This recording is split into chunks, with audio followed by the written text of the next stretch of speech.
Olá, investidores, sejam bem-vindos à série Onde Investir 2025. Eu sou Álvaro Frasson, economista do BTG Pactual, e venho aqui falar um pouquinho sobre o cenário macroeconômico que a gente está pensando para 2025 nesse primeiro vídeo da série. Bom, pessoal, antes de começar a falar um pouco sobre o cenário, vale o recado, né? O nosso relatório completo está no QR Code aqui na tela ou no link da descrição do vídeo. Bom, para falar um pouco sobre o cenário macroeconômico Brasil, é bom dar um passinho atrás e falar um pouquinho rapidamente sobre o que foi esse ano. O ano foi bastante desafiador para o cenário econômico brasileiro, não apenas pelos desafios internacionais em relação a um dólar mais forte, a uma decepção com o crescimento de China, mas principalmente com uma volatilidade muito grande da política monetária doméstica, além de desafios fiscais bastante importantes que acabaram resultando na depreciação dos ativos aqui no Brasil. Nas últimas semanas do ano, o governo anunciou um pacote de medidas de ajuste fiscal que acabaram sendo recebidos com maior incerteza pelo mercado financeiro. O dólar acabou se apreciando de uma forma super significativa, os juros futuros agora estão muito mais elevados do que se imaginava, resultante de maior desconfiança sobre como o governo vai lidar com os desafios fiscais nesses próximos 2 anos de governo, né?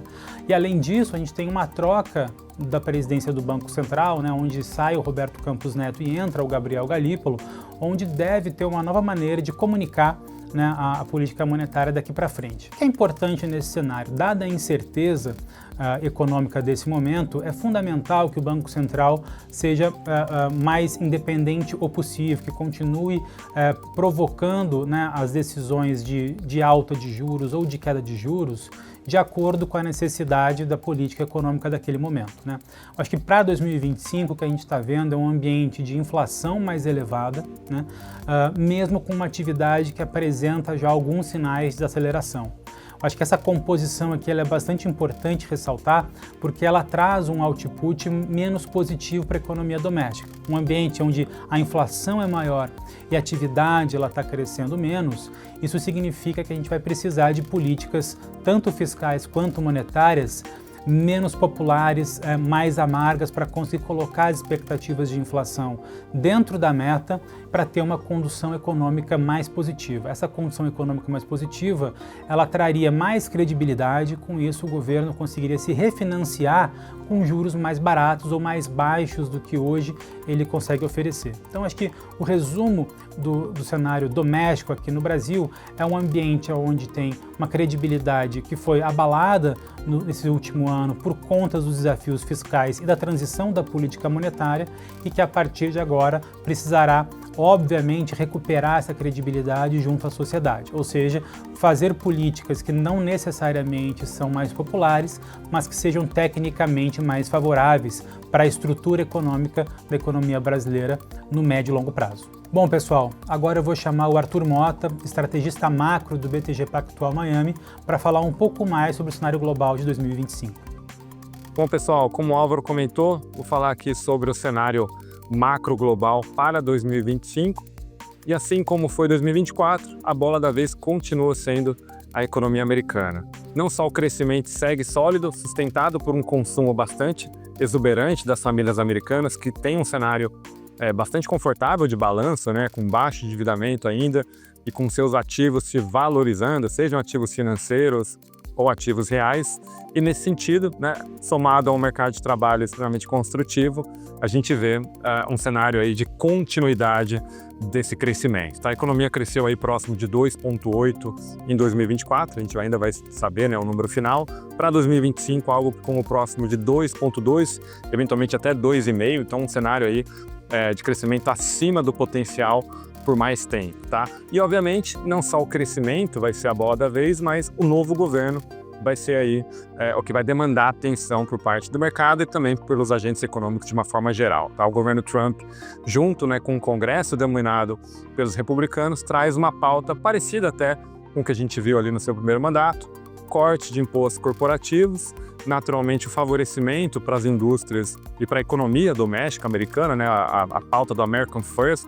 E além disso, traz uma pauta também tarifária, né, aumento de tarifas para vários parceiros econômicos, né, com foco na China, mas também para outros parceiros econômicos até de fronteira, de certa forma, para favorecer a economia doméstica mais uma vez. Então, de certa forma, um governo aí que vai trazer, de certa forma, bastante mudanças, né, das estruturas da economia americana. Tá? Nesse cenário de crescimento forte com eventuais, por exemplo, medidas tarifárias, a bola da vez vai voltar a ser a inflação. Nesse ano discutiu-se muito sobre crescimento econômico nos Estados Unidos. Esse é um ponto mais pacificado. Para o ano que vem a discussão é para onde vai a inflação, que ainda não convergiu para a meta de 2%. Está indo, de certa forma, de forma tímida, né? Vai encerrar esse ano próximo de 2,8%, o ano que vem pode ficar ali próximo de 2,4%. E, obviamente, o Fed, nesse meio do caminho, né, tentando enfrentar, né, esses desafios tarifários que vão aparecer, uma certa volatilidade da discussão de política econômica, vai ter que tomar decisões baseadas numa certa incerteza no ar. Nesse sentido, cortando juros já nesse final de 2024, em 2025 ele começa a cortar de uma maneira mais cautelosa, vai ter menos espaço do que imaginado para cortar juros. Essa taxa terminal do Fed deve ser mais alta, a gente estima aí que pode ficar entre 3,4%, o mercado tem colocado 3,8%. É bem verdade também que num cenário alternativo onde o Fed vê um cenário de aumento de tarifas muito mais tempestivas, né, como o próprio Trump sugeriu ao longo da campanha, a gente pode até ver essa taxa terminal parando próximo dos 4%. Perceba aí que tem um leque de possibilidades, é um ano aí que a gente vai ter que ir estudando e aprendendo ao longo do tempo como é que o governo vai se comportar e, obviamente, essa taxa terminal vai ser uma função disso. O fato é que esses juros vai ficar bem mais alto no final desse período do que se imaginava anteriormente, do que era o pré-pandemia. A boa notícia é que a economia americana está se provando bastante resiliente frente a esse cenário de juros mais alto. Obviamente, os outros países vão ter um desafio, né? A economia global vai ver uma economia americana exuberante, puxando o fluxo, com juros mais altos e com um governo que está favorecendo muito mais o cenário doméstico. Então a Europa vai ter um desafio, tem crescido pouco na margem, vai ter aí desafios, né, tarifários também, no eventual processo aí de ajuste tarifário global que o Trump deve promover. A mesma coisa do lado chinês, que cresce pouco na margem e que na margem também tem tentado implementar políticas, né, de estímulos, sejam fiscal ou monetário, mas reconhece também que o cenário externo, né, principalmente americano também, o ano que vem não vai ser fácil. Economia americana, bola da vez, cresce 2,2%. Economia chinesa também enfrentando aí um cenário um pouco mais desafiador, não só pelos usuais desafios domésticos que vem enfrentando desde 2021, né, com o desafio da desaceleração do setor imobiliário, a própria crise de crédito, né, que a gente tem visto já de algum tempo, mas os ventos externos, de novo, né, com tarifas vindo dos Estados Unidos, outros países, como a própria, aliás, outros blocos, né, ou regiões como a própria Europa também, desafiando, né, esse comércio global com a China. É um ano que vai ser mais difícil, né, para a China do que foi, por exemplo, 2024. Por outro lado, o governo já continua colocando, né, o time em campo, tanto do lado fiscal quanto do lado monetário, para tentar estabilizar o cenário. Fato é que, de novo, Estados Unidos bola da vez, cresce 2,2%, zona do euro vai crescer aí, se muito, 1,2% ou 1%, e a China desafiando-se aí para tentar atingir a sua meta de 5%. Obrigado, pessoal. Esse é o cenário macro global de uma forma geral. Vai ser um ano aí com vários desafios, né, e aprendizados, principalmente com a mudança de realidade no cenário americano. Eu volto a bola com você, Álvaro, para falar um pouco sobre os demais assuntos desse nosso relatório. Obrigado, Arthur. E pessoal, não se esqueça de baixar o relatório Onde Investir em 2025, onde tem nossas recomendações para todas as classes de ativos, né? E amanhã estarei com vocês no episódio Títulos Públicos. Obrigado e até a próxima.